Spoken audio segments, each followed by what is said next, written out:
I never thought I would see Edward again. After 12 years, I had considered him out of my life for good.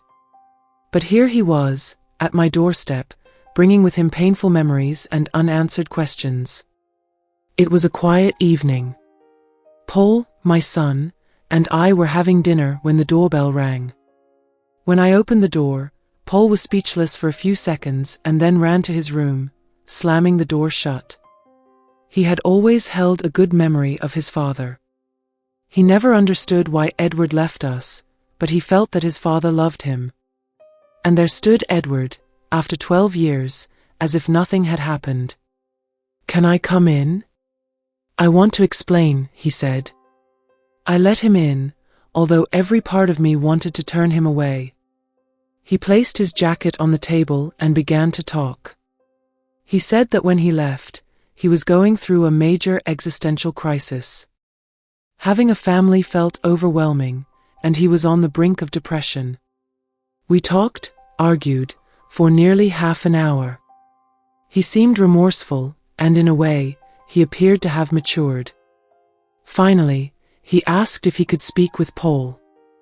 I said yes, even though my heart was full of doubts.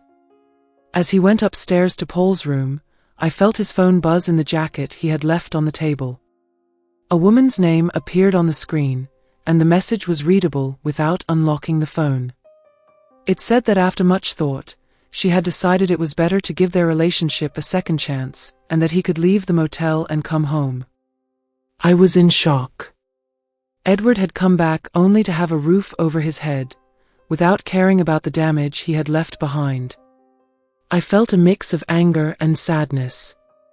My intuition told me to check the message, even though I knew it was an invasion of privacy. But something inside me knew I had to do it.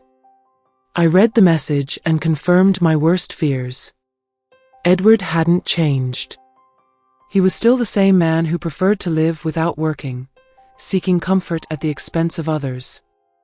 I turned just in time to see Edward coming out of Paul's room, with his arm around his shoulder. Paul looked happy to have his father back.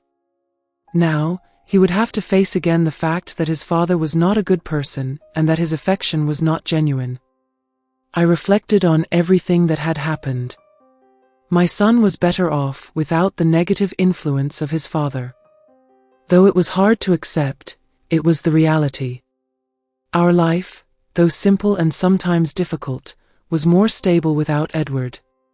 Paul deserved a father figure who truly loved and cared for him, not someone who was only looking out for himself. Edward's visit reminded me that sometimes people don't change.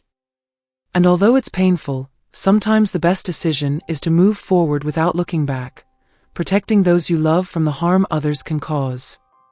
Paul and I would find a way to move forward, as we always had. Together, we could face any challenge, even the disappointment of an absent father.